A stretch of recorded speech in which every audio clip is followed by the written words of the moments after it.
Halo semuanya, perkenalkan nama saya Nico Lorencia dari SMP 3D Sekolah Mondial Batam. Pada video kali ini saya akan menjelaskan tentang lembaga-lembaga negara. Sebelum amandemen UUD 1945, lembaga tinggi negara hanya terdiri atas DPR, Presiden dan Wakil Presiden Republik Indonesia, MA RI, DPA RI, dan BPK RI. Setelah amandemen UUD 1945, lembaga negara terdiri atas MPR, DPR, DPD, Presiden dan Wakil Presiden Republik Indonesia, MA, MK, BPK, dan KY. Lembaga-lembaga negara dapat dibedakan menjadi 5, yaitu lembaga legislatif, yudikatif, eksekutif, eksaminatif, dan juga lembaga negara independen. Yang pertama, lembaga legislatif. Lembaga legislatif adalah lembaga negara yang berwenang membuat undang-undang, yang terdiri dari MPR, DPR, dan DPD. Yang kedua, lembaga eksekutif. Lembaga eksekutif adalah lembaga yang memegang kekuasaan melaksanakan undang-undang, menyelenggarakan urusan pemerintahan, dan mempertahankan tata tertib dan keamanan baik dalam negeri maupun di luar negeri. Lembaga eksekutif terdiri dari presiden, wakil presiden, kementerian negara, pejabat setingkat menteri, lembaga pemerintahan non-kementerian. Yang ketiga, lembaga yudikatif. Lembaga yudikatif adalah lembaga pemegang kekuasaan kehakiman, yaitu kekuasaan yang merdeka untuk menyelenggarakan peradilan guna menegakkan hukum dan keadilan, yang terdiri dari MA, MK, dan KY. Yang keempat, lembaga eksaminatif. Lembaga eksaminatif adalah lembaga atau badan yang bertugas memeriksa pengelolaan dan bertanggung jawab keuangan negara. Di Indonesia, lembaga eksaminatif adalah BPK. BPK adalah lembaga tinggi negara dalam sistem ketatanegaraan Indonesia yang memiliki wewenang memeriksa pengelolaan dan tanggung jawab keuangan negara. Dan yang terakhir adalah lembaga negara independen.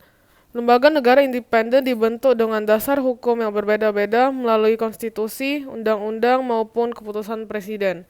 Lembaga negara independen berdasarkan konstitusi di Indonesia antara lain adalah KY, BI, KPU, TNI dan Polri, Kejaksaan Agung, KPK, dan Komnas HAM. Masa jabatan anggota MPR adalah 5 tahun dan berakhir pada saat anggota MPR yang baru telah mengucapkan sumpah atau janji. Jumlah anggota MPR periode 2009 sampai 2014 adalah 692 orang yang terdiri atas 560 anggota DPR dan 132 anggota DPD. Dalam periode keanggotaan DPR 2014 sampai 2019, telah terpilih 560 wakil rakyat yang duduk di DPR RI dari 77 daerah pemilihan. Anggota Dewan yang terpilih bertugas mewakili rakyat selama 5 tahun, kecuali bagi mereka yang tidak bisa menyelesaikan masa jabatannya. Anggota Dewan yang berhenti di tengah-tengah masa jabatannya akan diganti oleh calon legislator lain melalui pergantian antara waktu. Anggota DPD merupakan perwakilan dari setiap provinsi yang dipilih melalui pemilihan umum. DPD RI atau DPD sebelum 2004 disebut sebagai utusan daerah. DPD adalah lembaga tinggi negara dalam sistem ketatanegaraan Indonesia. Presiden berhak mengajukan rancangan undang-undang kepada Dewan Perwakilan Rakyat. Presiden dan Wakil Presiden memegang jabatan selama 5 tahun, dan sesudahnya dapat dipilih kembali dalam jabatan yang sama hanya untuk 1 kali masa jabatan. Pada Mahkamah Agung, terdapat Hakim Agung sebanyak maksimal 60 orang. Hakim Agung dapat berasal dari sistem karier dan sistem non-karier.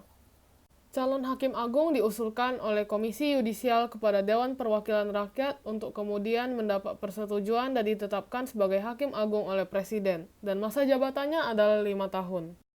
Ketua Mahkamah Konstitusi dipilih dari dan oleh Hakim Konstitusi untuk masa jabatan 3 tahun. MKRI adalah lembaga tinggi negara dalam sistem ketatanegaraan Indonesia yang merupakan pemegang kekuasaan kehakiman bersama-sama dengan Mahkamah Agung. Anggota BPK memegang masa jabatan selama 5 tahun dan kemudiannya dapat dipilih kembali untuk 1 kali masa jabatan. BPK mempunyai 9 orang anggota, dengan susunan 1 orang ketua merangkap anggota, 1 orang wakil ketua merangkap anggota, serta 7 orang anggota. Anggota Komisi Yudisial adalah pejabat negara yang terdiri dari 7 orang anggota, termasuk ketua dan wakil ketua yang merangkap anggota. Anggota Komisi Yudisial memegang jabatan selama 5 tahun dan sesudahnya dapat dipilih kembali untuk 1 kali masa jabatan.